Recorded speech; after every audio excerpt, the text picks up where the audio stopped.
If you are a parent, have you ever had difficulties waking up your teens in the morning to get them to school? Do you know whether your teens are getting enough sleep?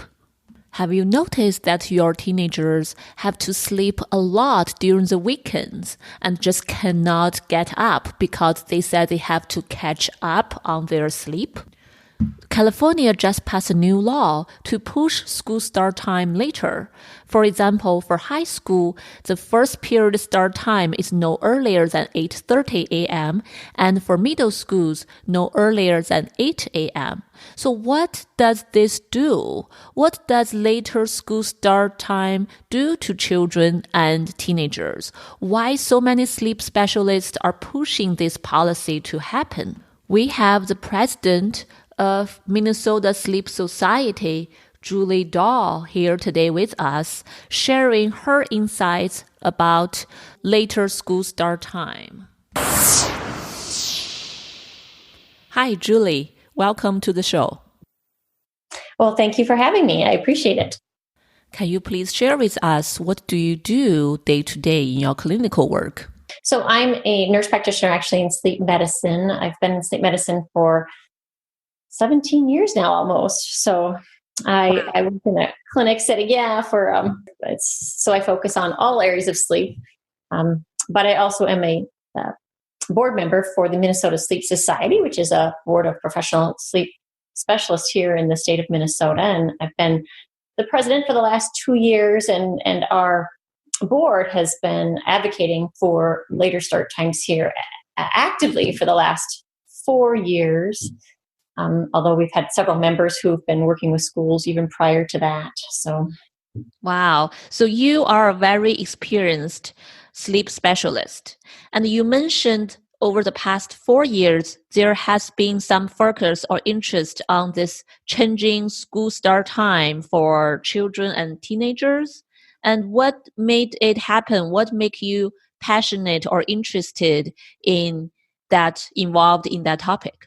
Well, we looked as a board to figure out what we could do for the state of Minnesota, figuring out where the need is in respect to sleep. And there's a lot of issues that go along with sleep disorders, obviously, and drowsy driving. But we really felt there was a great need for addressing the lack of sleep in our teenage population. We know a third of adults report insufficient sleep, according to the CDC, with 2/3 of teenagers actually reporting insufficient sleep. So it is a significant need. So that's where we thought we'd put our efforts. Yes. Wow. So teenagers actually doubled the amount of report insufficient sleep. Yeah, there are a number of different factors that affect that. Teenagers, they're busy. Our teenagers nowadays. So yeah, they are. Lifestyle is definitely different than when I was a teenager. They're involved in many extracurricular activities. But another factor too is later start times, the electronics that our teenagers deal with that weren't around when I was a teenager. So there's a lot of different factors that come into play. Yeah, definitely. So regarding changing the school start time, for what age group do you think that we need consider that change? Sure, it's a good question. And really we're looking at all teenagers, which includes both middle and high school students, because what we see when starting in puberty, what we see is there's a shift actually in their sleep timing. So melatonin, which is known as the dark hormone, which secretes at night and helps us signal sleep, actually starts to secrete later for teenagers. And that starts in starts in puberty, and that continues to shift as teenagers go through puberty. So they really go to bed later and sleep in later, and that's normal. That's actually natural for teenagers. A lot of people think teenagers are just lazy and they're sleeping in, but they're really just following their own natural body rhythm, actually. So for teenagers, their natural body rhythm changes as they get into teenage age. And that's totally normal for them to not be able to sleep early and they want to sleep in later in the morning. Exactly. Teenagers cannot force themselves to go to sleep earlier, and parents can't make their teenagers go to sleep. it really is, they're just following their natural biology. Oh, wow. Yeah. So I know a lot of teenagers, they tend to stay up really late using, social media, or they just, or doing homework. So you are saying they're part of that is biology. It's not all just because they don't want to go to bed. They're just keeping themselves up. Right. I think that's part of it. I mean, there's definitely some good habits we want teenagers to follow, and start to turn off electronics before bedtime. But I think a lot of people blame the electronics for the teenagers staying up late. But really, they're just naturally up late. And what are teenagers going to be doing when they're awake is on their electronics, because that's where they are a good portion of the day. That's part of of who they are and how they communicate with each other. So it's understandable that they would be on their phones and on social media, but we really want them to really focus on getting 8 to 10 hours of sleep, and sadly, the majority are not able to obtain that amount of sleep. Oh, so yes. So you mentioned teenagers need to get 8 to 10 hours of sleep. So that is what is appropriate for this age group. Correct. Mm-hmm. From what time to what time does the sleep science would recommend for teenagers? What's the best sleep period? Sure. So it's approximate, but about 10:45 to 8 a.m. So 10:45 p.m. to 8 a.m. Would be a pretty typical time for teenagers to fall asleep. It would be difficult to expect them to go to sleep much earlier than that. I see. So for teenagers, as parents, people should not just expect teens going to go to bed at 9 or 8 and just fall asleep easily. No, and actually, it's really an exercise in frustration to expect teenagers to do that, because they, like I said, biologically can't. And well-meaning parents know the importance of sleep, but aren't quite as knowledgeable about what that means for teenagers. So they'll have their teenager get into bed early, but the teenager can, like I said, can't force themselves to fall asleep. So it's about understanding what a teenager needs. They're unlike adults and younger children. We have more malleable sleep schedules. We can shift a little bit easier, younger children and adults, but teenagers really, really can't. I see. Then how about the morning time? You mentioned the ideal time for teenagers to sleep is until 8 a.m., but I know a lot of school start time is much earlier than that so far. Yes, that is true. In our state of Minnesota here, about 85% of our schools still start before the recommended time of 8:30. And that's true nationally, that most schools start at 8 a.m. nationally. So there's some work that needs to be done. Yes, yes. So I know you had you talked on a TED Talk before, and you Mhm. mentioned in the morning for teenagers, like 7 a.m. for them is like 4 a.m. for adults. What do you mean by that? Exactly. So if we look at the natural sleep rhythm for teenagers and compare it to adults, we're really asking teenagers to wake up so much earlier, and it would be like adults waking up at 4 a.m. every morning to get to work and expect them to be functioning. And so many people talk about, oh, why are teenagers drinking so much caffeine? But really, a lot of times we're forcing that upon them. They're just trying to self-medicate because they have to wake up so early for school that they're just looking for fast ways to get energy and stay awake and alert as much as they can during the day. Mm. Yeah, so if they get up so early ahead of their biological clock, they would feel really sleepy. They may not even get enough sleep. Exactly. That is right. And we're not, a lot of people will say, oh, we're coddling them and they need to suck up and get ready for being adults. But really we're not. We're actually, and some of the studies will ferret this out a little bit, is that we're actually, not doing them any justice by having them get up early. And, according to the data, we haven't dove into that yet, but that's really Yeah. showing that when we let kids sleep later, again, following their own natural rhythm, we see benefits. Yeah, so let's talk about the benefit because I'm really curious. I want to know, right? For all these policies, this movement, people trying to, a lot of sleep specialists are trying to encourage schools to push the start time to a later time, like you said, recommended 8:30 a.m.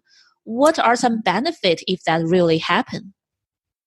Sure. So there was a large study done through the University of Minnesota, actually, in 2014 with over 9,000 students. And that involved over 5 different districts. And it wasn't unique only to Minnesota. The researcher evaluated other schools as well across the country. And they all had varied start times. And they found that those students who started later had improved attendance and better mental health. There was less substance use. And even in some of those districts, too, we saw less car accidents and better grades, too. Wow, that's really covered many different domains. The safety concerns, the academic performance, the school attendance, and the mental health component. It's all get impacted. Yeah, I think for me, the mental health piece is so imperative. People need to realize that teenagers are going through a really, time where their brain is still developing. That sort of feeling emotional part of their brain, their amygdala is developing slower than their prefrontal cortex is still developing as well. So a lot of times they act on impulse, and their actions are guided more by emotion and less by logic. And what people need to know is that is worsened when they are not getting enough sleep. So we see that issue with poor judgment and the lack of ability to sort of manage the mood as well. And that creates tension with peers and parents. So we really need to pay attention to improving their mood, because we're really setting them up for a lifetime of good health, including mental health. So if we can give them the sleep they need early on, that'll help guide them through life, really. Yeah. So sounds like the amount of sleep is closely related to their mood and how impulsive they could get. Yeah, it's really a bidirectional relationship when we talk about sleep and depression. So in the past, they thought, well, if you're not getting enough sleep, you're going to be depressed. But it goes vice versa. So if people are depressed, they're not going to sleep as well. That's actually good news, because what that means is that, we have a modifiable risk factor here. If we can allow our children to get the sleep that they need at the timing that their body needs that sleep, we can decrease the risk of depression and anxiety and other mental health issues, and substance use. Oh, that's a big one too. So many parents talk to kids about, oh, don't drink and drive. But when we talk about, lack of sleep in driving, it's huge. When you look at poor reaction time and taking more risks, it's just as detrimental to drive while sleep deprived as it is to drive while right. Yeah. So when you're sleep deprived, the drowsy driving is as harmful as drunk driving, right? Absolutely. Yes. And that's, why we saw, I believe, in some of the research, that we saw that improvement in less car accidents in the different communities. Actually, in one community where the accident rate for teenagers dropped actually by 16.5%. That's a lot. Yeah, in the district where the school start time went later, but it increased actually in the rest of the state by 7.8%. And so, yeah, it's impressive data. The data, honestly, is really indisputable. I mean, decades worth of research that's showing us, which is why the American Academy of Sleep Medicine put out a policy statement now. That was back in 2014, calling this a public health issue and calling for all schools, for middle and high schools, to start at 8:30 or later. So right. I know California is really pushing it right now and get the policy out. So hopefully it's going to happen across the whole California state within 2 years. Yes, I am so delighted to hear that. I'm just tickled, honestly, to hear that a state has taken that sort of effort because it does take a lot of effort. There's implementation and scheduling issues that play a role that need to be, attended to. But for a whole state to really address and put student health first is huge. So congratulations to California. Thank you. Yeah, so I'm wondering, across whole United States right now, how many states actually are doing that or seriously considering that? Yeah, as far as the mandate, well, I think you're going to find a lot of different type of legislation out there. We in Minnesota here a couple years ago looked at legislation, and I'm sure we'll again. We're looking for the right legislator to help us move that forward. I think just recently in Pennsylvania, you saw they developed an advisory committee, and that was made up of those in legislation, medical field, school. They all got together and said, "Hey, let's talk about this issue," and they came out with a calling for later start times in that state, and they said that the evidence to move to healthier start times is really achievable. I think sometimes when people are approached with this issue, they think, "Oh, it's not doable." But I can tell you, here in Minnesota, we know that it is. We've seen it for decades. How much improvement we've seen in our students. Even when you talk to the custodial staff, they'll say just the start of the day from when school started early compared to when it started later, that it's just a calmer start to the day. There's less coffee cups strewn about in the school, and so it's impressive to see. And I think the word is just getting out more and more.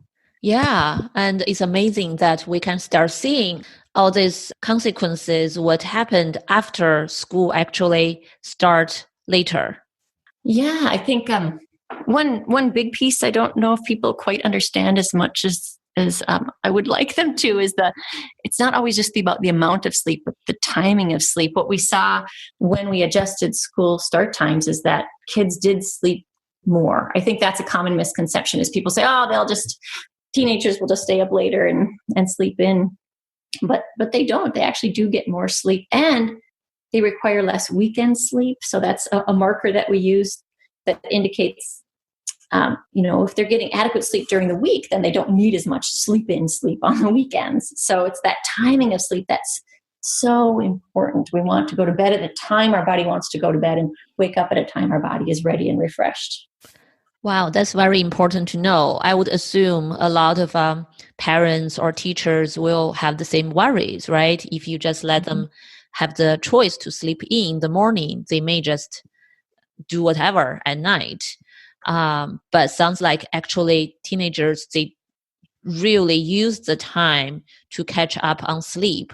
So they accumulate less sleep debt. They don't have to sleep as much during the weekends.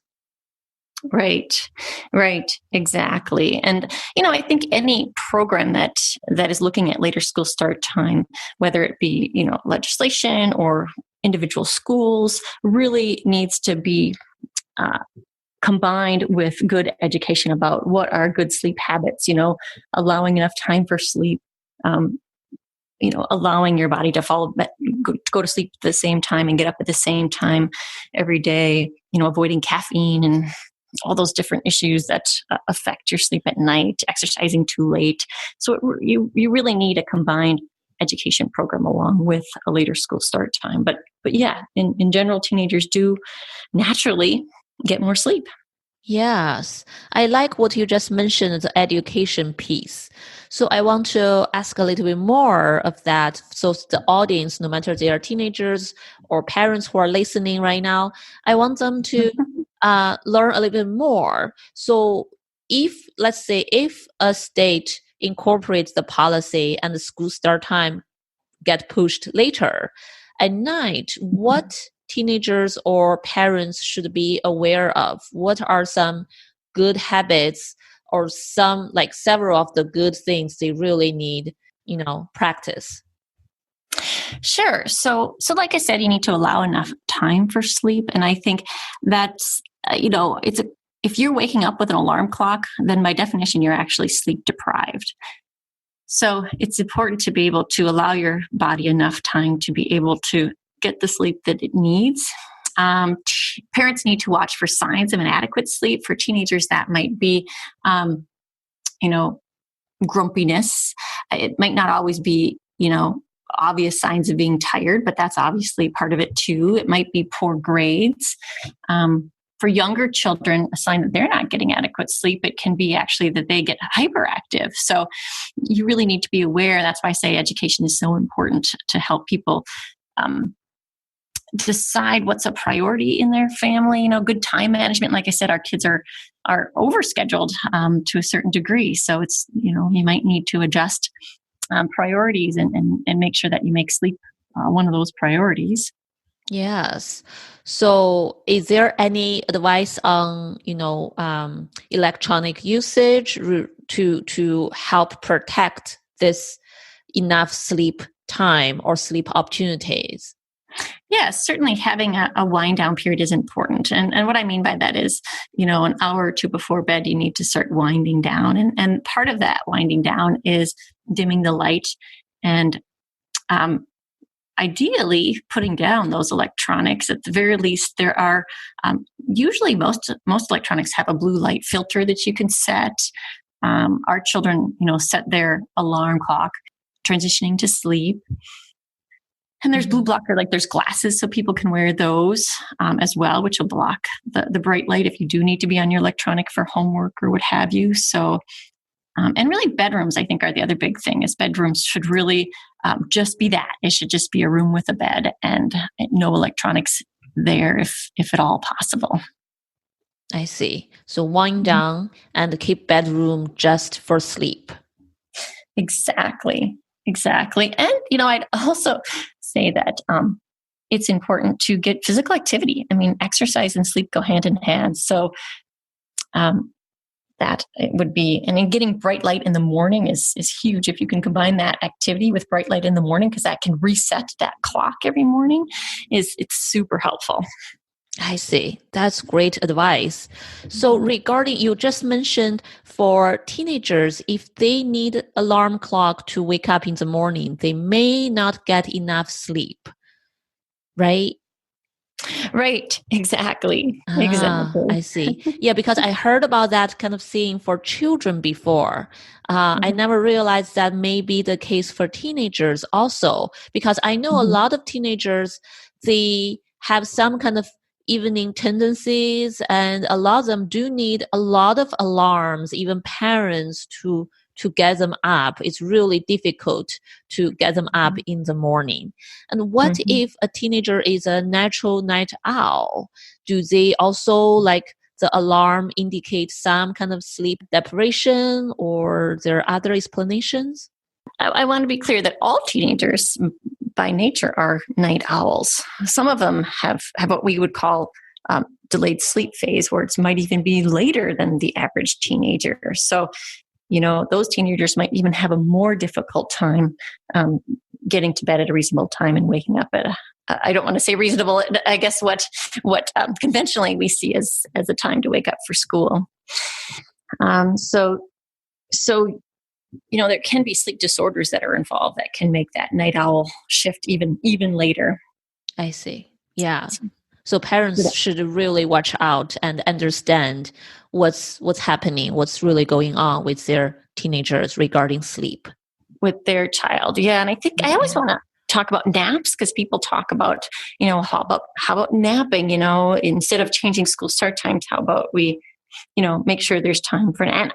And I think naps are certainly important, and they're excellent for good memory and concentration. I think they become a problem when kids are napping during school, because they haven't been able to get the amount of sleep that they needed at night. Because then you obviously can't learn if your head's down on your desk. And I think, when I start to hear about people telling me their teenagers are napping on a regular basis, again, that can be helpful, but the first thing I look at was, how are they sleeping at night, and are they getting the sleep they need, achieving at night? Right. So that's another indicator. Yeah, regarding nap, that's such a good topic. I see a lot of teenagers, they take naps right after school, but for many hours. Mm-hmm. Yeah, and see, that goes into playing. Then they have even a harder time going to sleep at night when they're, it pushes off that nighttime sleep even more. So that can be the danger of napping. So ideally, if you do need to nap, it's a shorter nap, 20, 30 minutes ideally. Yes. How is there any way to make that happen? I know some teens they can manage that and set alarm clock. Some of them just gonna won't be able to be waken up, or parents either not home or they are not willing to get up during the nap, so it end up to be a longer nap, and of course at night they have difficulties fall asleep. Right. No, you're right. I mean, it takes an effort to educate teens themselves. And I think if you come at it from a direction of this is going to help you with your relationships and your schooling, I think teaching teenagers to help themselves is helpful. I think one of the hardest things to do is get your teenager up on the weekend, because like I said, you really want to avoid that, what we call social jet lag, where they're sleeping in more on the weekends. And I think sometimes parents think, oh, I'm going to be nice to them and let them sleep in on the weekends since they didn't get enough sleep over the weekend, or during the course of the week. But really, you want to try and keep that sleep, within an hour, or, within a couple hours of when they were getting up for school, having them get up on the weekends within a couple hours from when they're getting up for school, so that, again, you don't have that shift every weekend. It's like, getting on a flight and traveling every weekend. And then when Monday comes back, they gotta wake up so early, and that's difficult. So the more you can encourage teenagers to try to minimize that and get to bed at a decent time, it's helpful. But it's a challenge. I'll admit it. I've had teenagers myself, so it is a challenge. Yes, this is really a good point for parents and teenagers to keep in mind, that normal, like weekdays and weekends, the wake up time better to be relatively consistent, not too much later during the weekend, or else social jet lag may happen. So Monday morning they may feel really negatively. Exactly. Great. Also, if I know a lot of states right now, a lot of schools don't have this school time start time changed. So when teenagers have to get up really early to go to school, is there anything parents and teens can really do to support themselves better when the environment is not changed?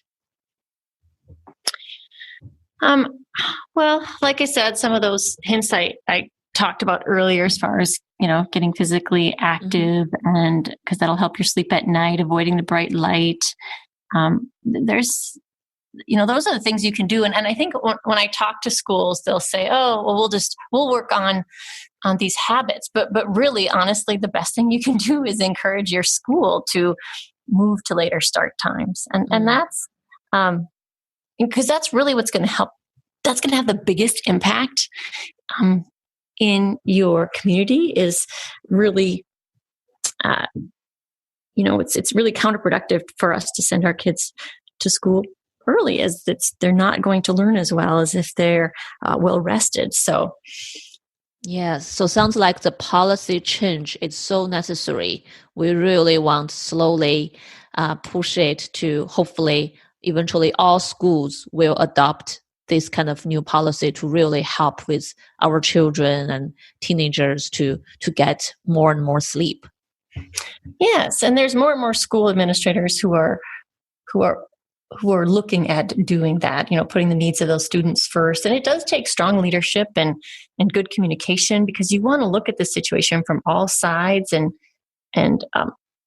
find a compromise that's going to work for everyone. And, common issues that we hear about are schedules obviously is a big thing, but, sports for sure. But more and more people are coming to find that, actually sleep improves sports performance. Sports are such a big part of any community, but teen athletes who sleep longer, they have improved reaction time and they made less errors. We found that there's a risk of less injury when teenagers are sleeping better. So, and like you said, hopefully, many districts will do this, and then that eliminates that issue when, you're working with different divisional schools, and some have later start times and some have early start times still. But if everyone goes to later start times, you can, resolve some of that scheduling stuff that comes up. Yes. With the later start times. Yeah. And sounds like even for sports, for athlete, because I know a lot of children's teenagers are involved in some kind of sports, and especially for those more professional athletes, sleep plays such a big role. When you brought that up, it's such a good point, because there's so many professional teams now that are actually hiring sleep specialists to help their players on a professional level. So again, this is becoming more and more, in the past, sports was one thing that would serve to block this effort. But I think more and more people are understanding actually improved sleep actually helps in the sports performance. So yes, definitely. That's very good point to mention. That's exactly sending us this signal that how important sleep is for performance, such as athletes' professional performance. Right, exactly.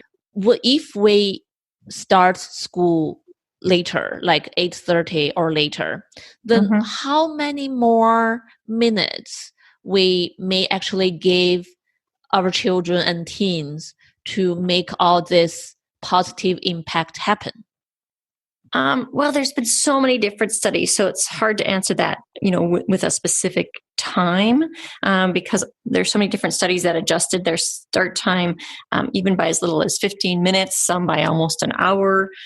I think the most recent study here was done in the Seattle School District, where they went from a 7:50 a.m. start time to an 8:45 a.m. start time, so nearly an hour later. And students slept about a half hour more in that situation. Students also had improved grades, less tardiness, and less absences from school. I see. So for the school start time, we are not looking to get children or teens like hours more sleep. Even like half an hour or less can still make quite of improvement in a lot of areas. Absolutely. Great. Absolutely. Yeah, that's good to know. So another topic that typically comes up when we're talking about implementing later start times is busing. And this is an issue that's not unique to school start times. Busing issues in schools come up with any sort of boundary or redistricting, or if they open or close a school. So I want to make sure that the reality is really adjusting busing can involve more cost to a school district. Other districts can actually save money by adjusting their bus schedule, and many schools can adjust their busing in a cost-neutral fashion. So one of the largest districts in the country, Fairfax, Virginia, with over 57,000 teenagers, they adjusted their busing schedule. So it can be done. It just takes a little time and effort, obviously, to do that. So that's another thing school system need to consider. Exactly. And one strategy that some schools will use that we've found here in Minnesota is they'll flip the bus schedules. So oftentimes teenagers are the ones going to school at the earliest, and it's the young children that are going to school later. So they'll flip the schedule. So the younger children will go to school then on the earlier bus schedules. So I think that has been some concern for parents saying, oh, is it too early for those children? And I think, for the most part, like I said, they are definitely, younger children are more malleable. They have more malleable sleep schedules. We still want to see them able to obtain about, kids under 10 require 10 hours of sleep is sort of the standard that we look for. So, there is a certain time that could be too early for them as well. So it goes back to that compromising, on a community level to try and figure out how are we going to manage and get everyone the sleep that they need. But young children, like I said, are very alert in the morning. If you've had young children, they're up and ready to, eat their breakfast early, where you've got the teenagers who are like vampires and they're covering their eyes. They don't want to wake up too early. So it's just taking advantage of that. I like the metaphors. I think that make a lot of sense that different age group, they go to bed differently, their body clock differently, they wake up reacting differently. So overall, there's a way, right? We can all figure that out to schedule it around to make it fit most children and teens' schedule. Right, exactly. Yeah, and people don't realize either that because younger children, there are some studies I've seen that younger children are more sensitive to light at night. So, really so important for those young children at night to start, turning down the lights and, having a quiet and darker sort of setting, because they're so sensitive to that bright light at night. I've seen parents who will, have their kids brush their teeth, take a bath, read them a book, and then they'll hand them an iPad when they get into bed at night to, to play a game before they go to bed. And that it's just cringeworthy for me, because I'm like, you just undone all of that good stuff that you did with the bath and the reading and the dim light, and then you've handed them this tool that's going to actually worsen their sleep. So right, wow. So education is so important, because those parents possibly have no idea they are undoing all this good stuff. They thought they are adding the last nice piece to make the wind down great. Right. But actually they're pushing off that melatonin and the sleep in general. So yeah, you're right. Education is key. Yeah. Is there any good resources you or, your committee is putting together, or where parents can find more information if they want to learn more about this topic, want to, get more guidance?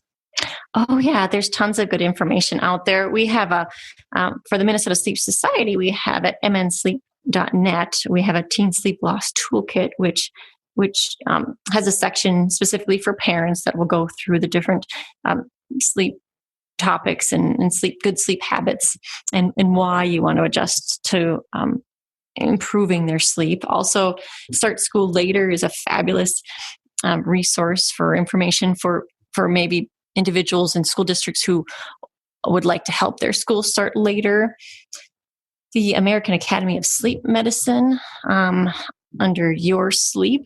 I can add all these links to the show notes so people will have them. If there's anyone listening who is a teacher or looking for curriculum, kidshealth.org classroom is really great. They have tons of good sleep resources and sleep diaries and activities for children to do to learn more about sleep. So yeah, there's tons of information out there. I can send you these links. Yes, definitely. That would be very helpful. Yes. So our time come to an end. I just want to know, is there anything else you want to add? Anything else you want to let the audience know regarding this very important topic? I think, whenever we kind of circle back to this issue, I think I want to ask, individuals to really value sleep for themselves and for their family. So paying attention to, oftentimes adults themselves aren't getting the recommended amount of sleep. So now to translate that to their children. So I ask people to ask themselves the hard question, are they putting their electronics away before bed? Are they valuing sleep? Can they make the time and effort to value sleep for their community, for children and teenagers in the future, to sort of set them up for this good sleep habits into their adult lives for a better health trajectory. That's wonderful. I think that can make a lot of people start thinking, right? To really think about ourselves and then how we impact our family, and are we taking good care of ourselves? In summary, that teenagers are sleep deprived, and the research is indisputable. Later start times can improve sleep, and teenagers do sleep more. And what we find is that improved sleep decreases the risk of substance use and mental health issues.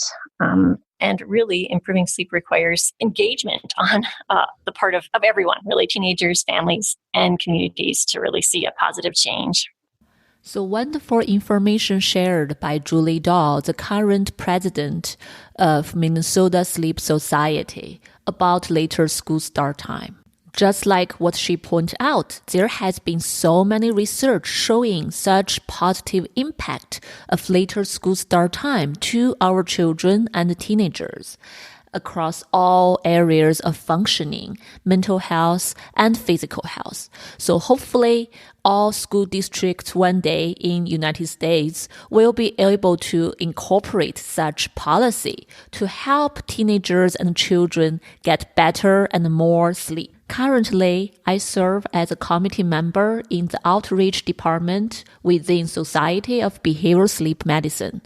We are composing some useful resources and informations and writing blog articles to elaborate on this important topic of later school start time. You can find all this great information on today's show note, deepintosleep.co/episode/014. Let's work together to make everyone's sleep better. Thank you for today's journey together, and I will see you next week. Sleep is an individual thing. We all sleep differently, and there is so much we can do to improve sleep quality. Keep hope and carry on. This podcast is for general informational purpose only and does not include the practice of medicine or other health professional services. Usage of the information we share is at the listener's own risk, and our content does not intend to be a substitute for any medical and professional services, diagnoses, and treatment. Please seek professional health services as needed.